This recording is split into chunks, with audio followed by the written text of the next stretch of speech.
What's up mga boy, mandini ako sa may garayan namin, kunting silip lang dini kay Pitek.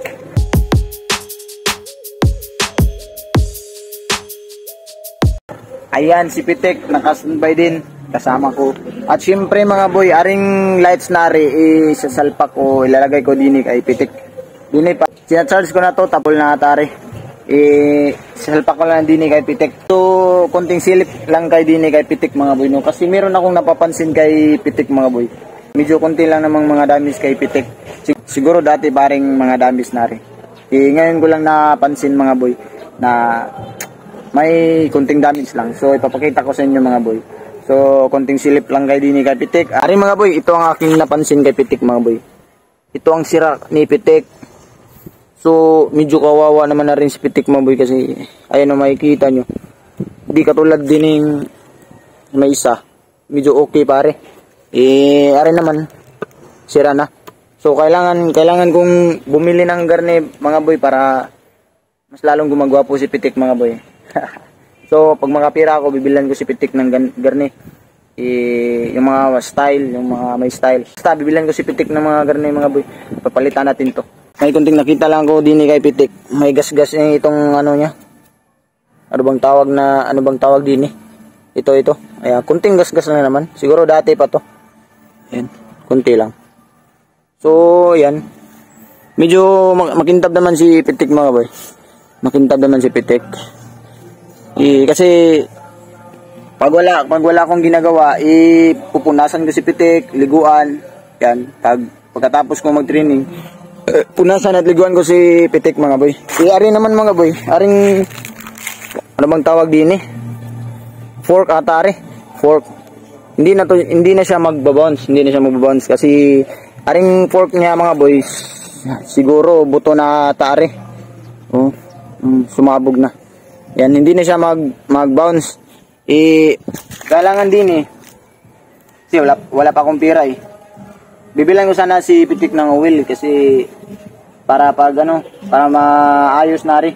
Para pag ako'y nagra-rides tapos may ham, magple-play. Ngayon wala pa akong pera. So, tsaga lang muna din kay Pitek.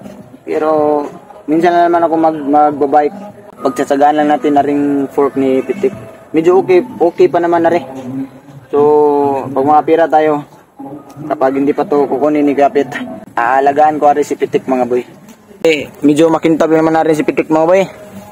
Sana hindi tayo ipapahiya ni Pitek kasi ngayong Saturday mga boy, may plano kami dalawa ni Pitek na bumalik sa Busay para magra-rides. Sana hindi ako ipapahiya ni Pitek kasi marami naman dong mga siklista, mga pro, amateur na siklista. Kapag magapira ako mga boy, bibili talaga ako ng road bike. Dati may road bike kami, road bike ng kapatid ko, kaso bininta na ng kapatid ko. Bininta na niya kasi nag-upgrade siya. Bumili siya ng motor. Yun. Ako wala pa akong pira.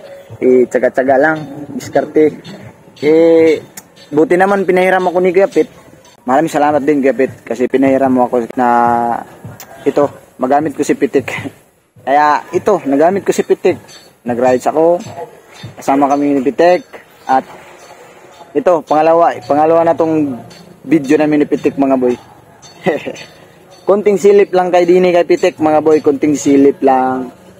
So, tinignan ko kung anong mga kulang ni Pitek. Kapag magapira ako, bibilan ko si Pitek ng garne. Bibilan ko si Pitek. Para mas lalong gumagwapo si Pitek. Para makatsik si Pitek. Yun lang mga boy, no? Kunting relax lang din at kunting silip lang kay Pitek. Ubus na ating kape mga boy. Ubus na. Kaya naman mga boy, salpa ko din mamaya. Ipapakita ko sa inyo kung gaano kaganda si Pitek. Pitek, pasok.